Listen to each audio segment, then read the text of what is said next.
Kate Motz, thank you so much for being with me. I appreciate you being here. Thank you for having me.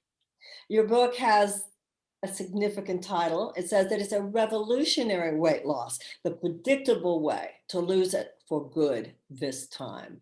Kate, I've worked myself with a lot of people dealing with weight loss issues. I've worked with people who have lost even hundreds of pounds, and I have been up close and personal with their despair when they lose that much weight, but then inevitably put it back on. So, what is it about your plan that is truly revolutionary? What is it about your plan that really is predictable and really does give people faith that this time they can take it off and keep it off?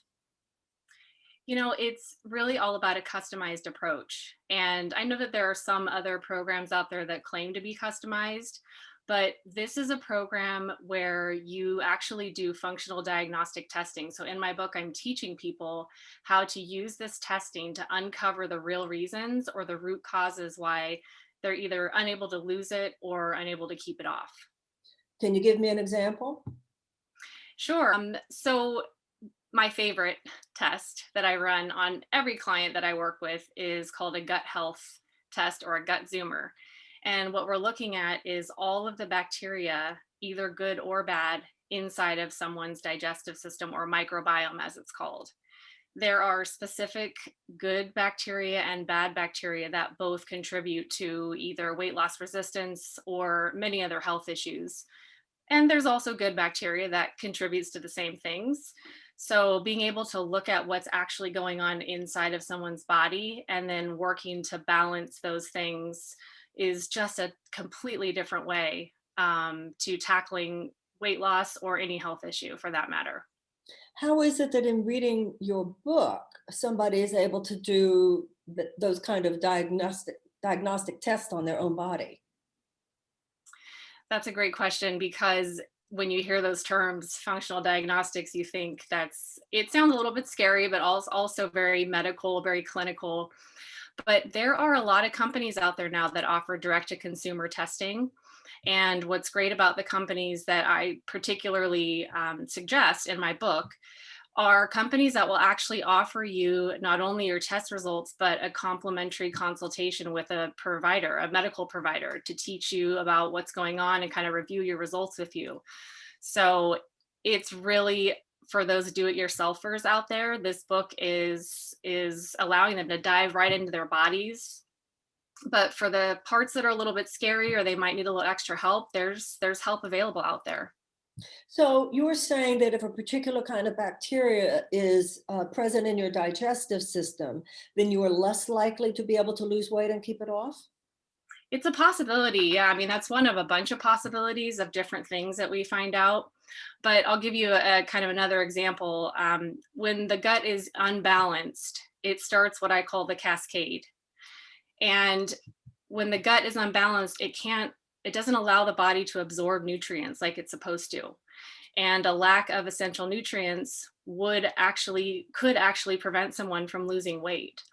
And so you can see how there's a bit of a domino effect or the cascade, like I call it. And so that's just an example of how that would work. But yeah, there are actually specific bacteria that will really prevent people from losing weight. And I find that my clients and people that have gone through this, process of my book, when they see results of a test in front of them, it really lights a fire under them so that they are much more motivated to do the work. Well, that's what makes it predictable. There's actually scientific evidence here.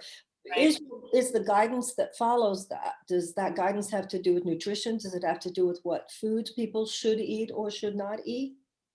Yes. So one of the other tests that I recommend is actually a food sensitivity test. We can be sensitive to foods and we can actually be sensitive to healthy foods. And I'm not talking about an allergy like something that would happen, when you need, like a EpiPen or something, not a true allergic reaction, but a sensitivity. So the book talks about what you should be eating generally, but also if you want to know specifically what you should be eating, that's another test that you can run. Now, there are obviously psychological and emotional issues involved in weight loss as well. How does the work that you're talking about here affect cravings, affect the various non physical, non even medical factors that are involved in weight loss? Well, actually, the gut test gets into that a little bit because there are bacteria that will cause cravings. So that's sort of one side of it. But I do have a chapter on mindset because I do believe that it's very important to, when I was writing this book, I remember the people at the author incubator that were helping me were talking about how we need to, and you were too, talking about becoming the person that wrote the book. And so there's a little bit of mindset around becoming the person that has lost the weight, or becoming the person that's healthy, that's overcome their health challenges and obstacles. And so I talk about that as well. Mindset is extremely important. Well, Kate, having worked myself with so many people dealing with this silent suffering, and it is a source of true suffering for many, many people. I know that anything that helps people get closer to the root of the problem and to address it on the levels, the deeper levels that you're addressing it, is a great gift and is revolutionary. And I'm excited for every person who's got the book in their hands. I hope they read it immediately. I'm excited for every person who's going to have it in their hands. And I wish you and all of your readers the best luck in Thank you. translating something that I know can be difficult, but for which the rewards of getting it right are very great as well. So thank you, and all my best with your Thank book. you. Thank you very much.